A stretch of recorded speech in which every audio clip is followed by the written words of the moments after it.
بسم اللہ الرحمن الرحیم۔ آج دل بہت دکھا ہوا ہے اور یقیناً ہر اس شخص کا دل ضرور دکھے گا جو حضرت مولانا کلیم صدیقی صاحب دامت برکاتہم العالیہ کے بارے میں کچھ نہ کچھ جانتا ہے، حضرت کی خدمات سے کچھ نہ کچھ واقفیت رکھتا ہے۔ حضرت مولانا کلیم صدیقی صاحب دامت برکاتہم العالیہ کو عمر قید کی سزا سنا دی گئی ہے۔ اندیشہ تو پہلے ہی سے تھا کہ سزا سنائی جائے گی، لیکن خیال یہ تھا کہ شاید عمر قید کی سزا نہ سنائی جائے۔ کہا جا رہا ہے کہ ابھی آگے کے راستے کھلے ہیں۔ مولانا کی طرف سے مقدمہ لڑنے والے وکیل کہہ رہے ہیں کہ ہائی کورٹ جائیں گے، وہاں سے شاید کچھ راحت مل جائے، اللہ کرے کہ ایسا ہو، اور حضرت مولانا اور ان کے تمام رفقا جلد سے جلد بخیر و عافیت گھر کو لوٹ جائیں۔ ابھی چند دن پہلے ہی کی تو بات ہے کہ حضرت مولانا جیل سے ضمانت پر رہا ہو کر تشریف لائے تھے۔ مولانا نے اپنے بیانات کا سلسلہ بھی شروع فرما دیا تھا جو یوٹیوب پر حضرت کے چینل پر نشر کیے جا رہے تھے۔ مولانا جیل میں بیتی ہوئی اپنی روداد سنا رہے تھے۔ ہمیں تو ان کی روداد سن کر امت کے وہ جلیل القدر علماء یاد آ رہے تھے کہ جنہوں نے اپنی زندگی کے قیمتی لمحات جیلوں میں گزارے، لیکن جیلوں میں بھی لوگ ان کے حسن سلوک سے متاثر ہوئے اور ایسے متاثر ہوئے کہ ہمیشہ کے لیے ان کے گرویدہ بن کر رہ گئے۔ حضرت مولانا کلیم صدیقی صاحب دامت برکاتہم العالیہ کے مقام کا اندازہ اس سے لگایا جا سکتا ہے کہ حضرت مولانا سلیم اللہ خان صاحب رحمۃ اللہ علیہ، ان کے بارے میں آتا ہے کہ وہ اپنی عمر کے آخری حصے میں حضرت مولانا کلیم صدیقی صاحب دامت برکاتہم العالیہ سے بیعت ہو گئے تھے۔ آپ اندازہ لگا سکتے ہیں کہ وہ خود کتنی بڑی شخصیت کے مالک تھے، ہزاروں علماء کے وہ استاد تھے، خود بزرگ تھے، لیکن حضرت مولانا کلیم صدیقی صاحب سے بیعت ہوئے۔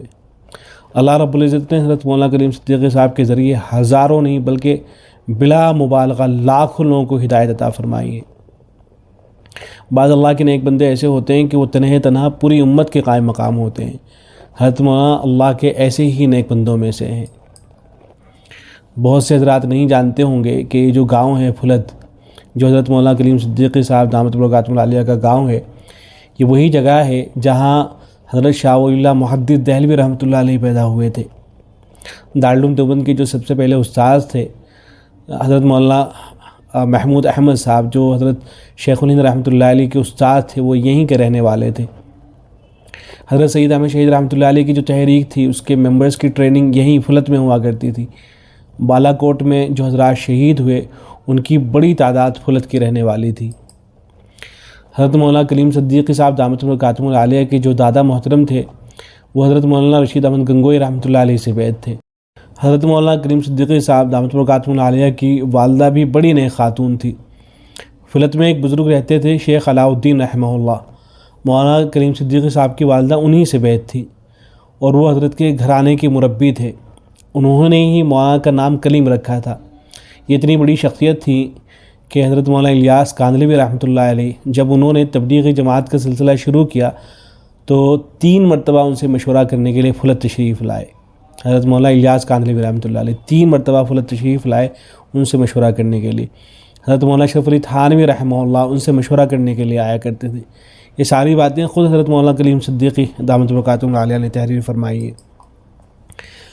بہرحال اللہ کے نیک بندوں پر حالات آیا ہی کرتے ہیں جن سے یقیناً ان کے درجات بلند ہوتے ہیں۔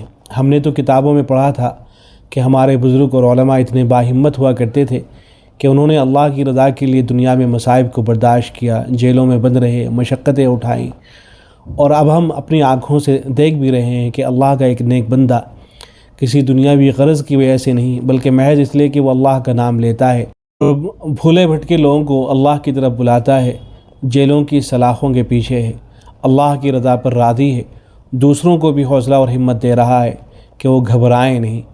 اللہ رب العزت حضرت کی جلد از جلد رہائی کے فیصلے فرمائے اور ہر طرح سے حضرت کو اپنے حفظ و امان میں رکھے۔ آمین والسلام علیکم ورحمۃ اللہ۔